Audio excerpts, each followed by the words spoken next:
Chers collègues du CDSAI, bonjour et bienvenue à cette nouvelle capsule qui s'intéressera à 3 approches différentes pour enseigner la grammaire. Tout d'abord, il y a la phase d'exposition des règles grammaticales.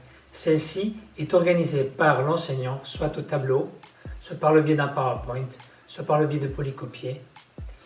Il s'agit d'un exposé magistral au cours duquel l'enseignant explique les règles principales et ensuite, suivant un étayage didactique, il expose également les particularités et les exceptions.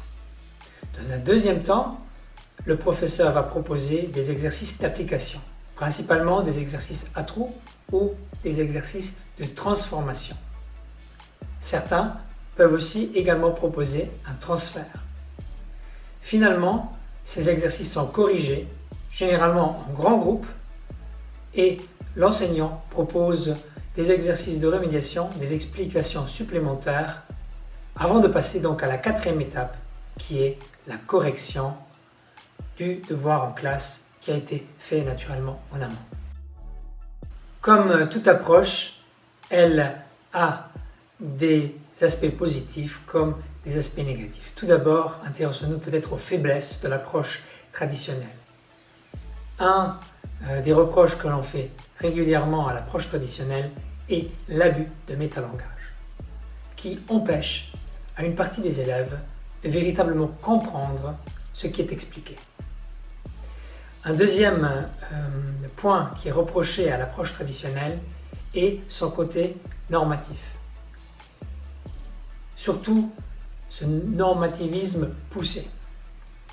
Et troisième point, c'est la difficulté pour les élèves qui n'emploient pas une langue de manière régulière à réussir à mettre en œuvre, lors d'un transfert, les mêmes règles appliquées dans des exercices d'application. Mais, évidemment, comme toute approche, il y a des aspects positifs. Parmi les aspects positifs, il y a du côté de l'enseignement, l'économie et la rentabilité. Rapidement et de manière claire, un enseignant peut formuler des règles et les expliciter à son public cible. Ensuite, il y a un avantage au niveau de l'entraînement à la réflexion abstraite. Et finalement, il y a cet aspect de la sélection. On arrive à sélectionner des élèves qui, d'une certaine manière, se ressemblent d'un point de vue cognitif et sont capables d'assimiler des règles rapidement, tout en suivant ce que dit l'enseignant. À l'opposé de l'approche traditionnelle, il y a une autre approche qu'on appelle l'approche communicative, qui est tout à fait différente, puisque la grammaire n'y est pas un objectif en soi. Qu'est-ce que cela signifie au niveau de l'enseignement? Cela signifie que la grammaire est simplement une ressource pour que l'apprenant puisse réussir une tâche communicative à l'oral ou à l'écrit. C'est-à-dire qu'il y a une compétence grammaticale et non plus la grammaire comme objet d'un cours en soi.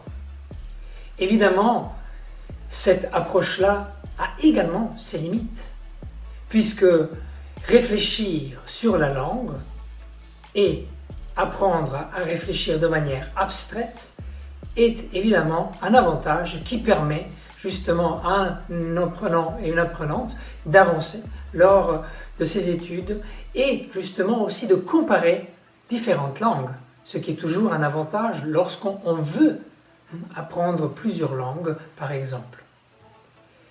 Mais entre ces approches qui sont très séparées, il existe peut-être un juste milieu que nous allons essayer d'expliquer et qui sera donc l'explication de notre 3e approche.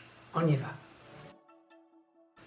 L'approche fonctionnelle notionnelle que nous allons expliciter dans quelques secondes par le biais d'un grand schéma est une approche qui n'est pas nouvelle et qui existe depuis maintes années. D'ailleurs, nos ressources sont inspirées d'un auteur, d'un didacticien qui a écrit un manuel pour une grammaire du côté des apprenants. Cet auteur est Keffer. Le texte auquel nous faisons référence date de 1993. Voici le schéma. L'approche fonctionnelle-notionnelle évalue tout d'abord les besoins des élèves et propose des activités de réactivation. Soit on réactive le métalangage, soit on réactive ce qui est censé être connu, donc les préacquis. On essaie bien de faire la différence entre préacquis et prérequis par rapport à une séquence. Ensuite, on demandera à l'élève d'extraire la règle grammaticale. Pour y parvenir, l'enseignant peut opter entre différentes méthodes. Mais il importe que le corpus qu'il présente à l'élève soit clair. Pour cela, il est conseillé de travailler avec des paires minimales, c'est-à-dire des phrases uniques, tirées de textes authentiques ou semi-authentiques, processus au cours duquel l'élève arrivera, lui, par le biais d'un questionnement très précis, à dégager les règles qui sont à connaître. L'enseignant vérifie et ensuite propose, selon un étayage didactique très précis ou une progression de difficulté, des exercices en incluant seulement une règle à la fois dans chaque exercice.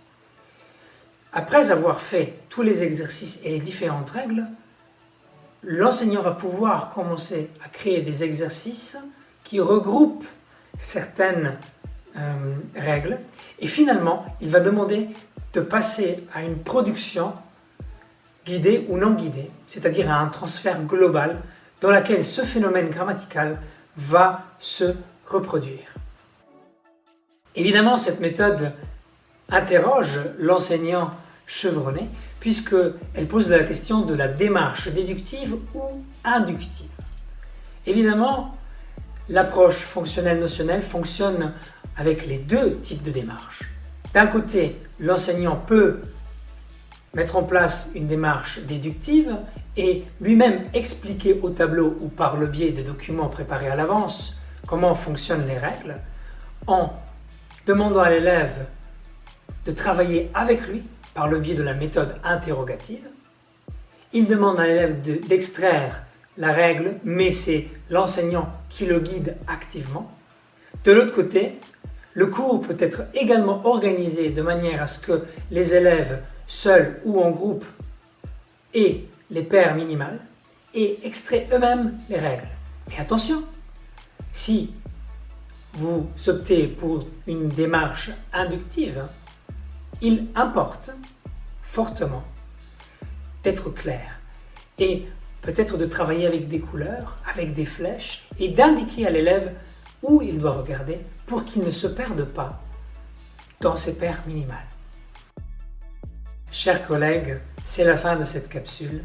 Nous avons abordé dans un premier temps l'approche traditionnelle.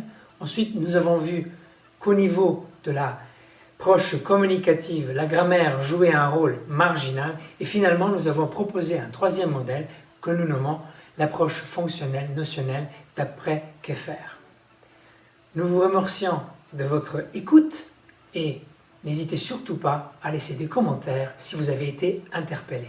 Merci et à la prochaine fois.